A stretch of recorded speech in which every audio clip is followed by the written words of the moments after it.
বিয়ের দেনমোহরের টাকার জাকাত দিতে হবে কিনা?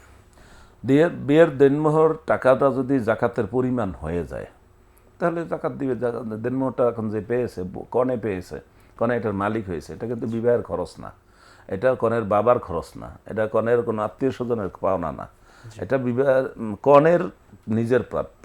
এবং আল্লাহ এটা বরকে দেওয়া তার জন্য ফরজ করেছেন। আল্লাহ বলছেন কদ আলিমনা মা ফারাদনা আলাইহিম ফি আজওয়াজিহিম, স্বামী স্ত্রীকে যা যা দিবে মহারানা হিসেবে সেটা আল্লাহ ফরজ করেছেন। এখন এই ফরজ কি তাকে দেওয়া হলে সে যদি এটা জাকাতের মাত্রায় পৌঁছে যায়, এক বছর পূর্ণ হয়, 1 বছর পূর্ণ হয়, নিসাব পরিমাণ এবং যেটা যে শর্তগুলো রয়েছে 1 বছর পূর্ণ হওয়া, তারপর তার অতিরিক্ত হওয়া, তাহলে তো জাকাত ফরজ হবে।